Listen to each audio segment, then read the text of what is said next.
नंदाज रेसिपीमध्ये आपलं स्वागत आहे। चला तर मग आपण दाल तडका आणि जीरा राईस कसा बनवायचा ते बघून घेऊयात। तर मग आज आपण बनवूयात दाल तडका। त्यासाठी एक वाटी तूर डाळ घेऊयात, एक वाटी मूग डाळ घेऊयात आणि एक वाटी मसूर डाळची घेऊयात। ह्याला पाण्याने चांगलं वॉश करून घेऊयात। डाळ चांगली धुवून घेतलेली आहे। ह्यामध्ये थोडीशी हळद आणि थोडंसं मीठ टाकायचं। एक ग्लास पाणी टाकून शिजवून घेऊयात। डाळ शिजून झालेली आहे, त्याला चांगलं हलवून घेऊयात आपण। त्यानंतर एका पॅन मध्ये 2 टेबलस्पून तेल टाकून घेऊयात आपण।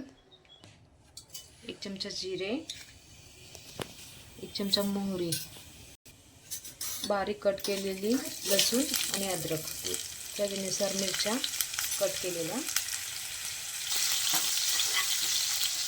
बारीक कापून घेतलेला कांदा,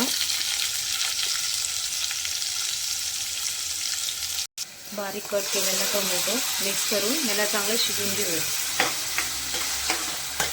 चांगलं परतून झाल्यानंतर 1 चमचा लाल मिरची पावडर, थोडीशी हळद, चांगलं मिश्रण मिक्स करून घ्यायचं।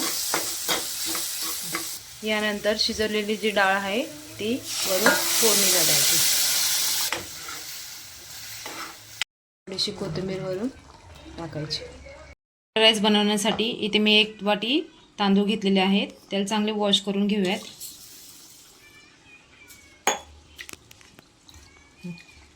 चला तर मग आपण फोडणी देऊयात। 1 टेबलस्पून ऑइल घेतलेला आहे,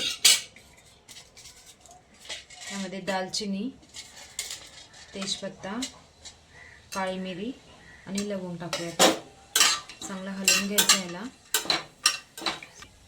1 चमचा जिरा,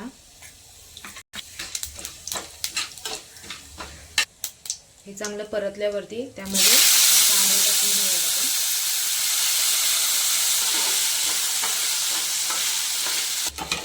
तांदूळ चांगले परतून घेऊयात।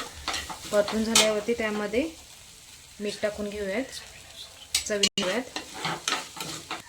1 ग्लास पाणी टाकून घेऊयात। हे चांगलं हलवून घ्यायचं।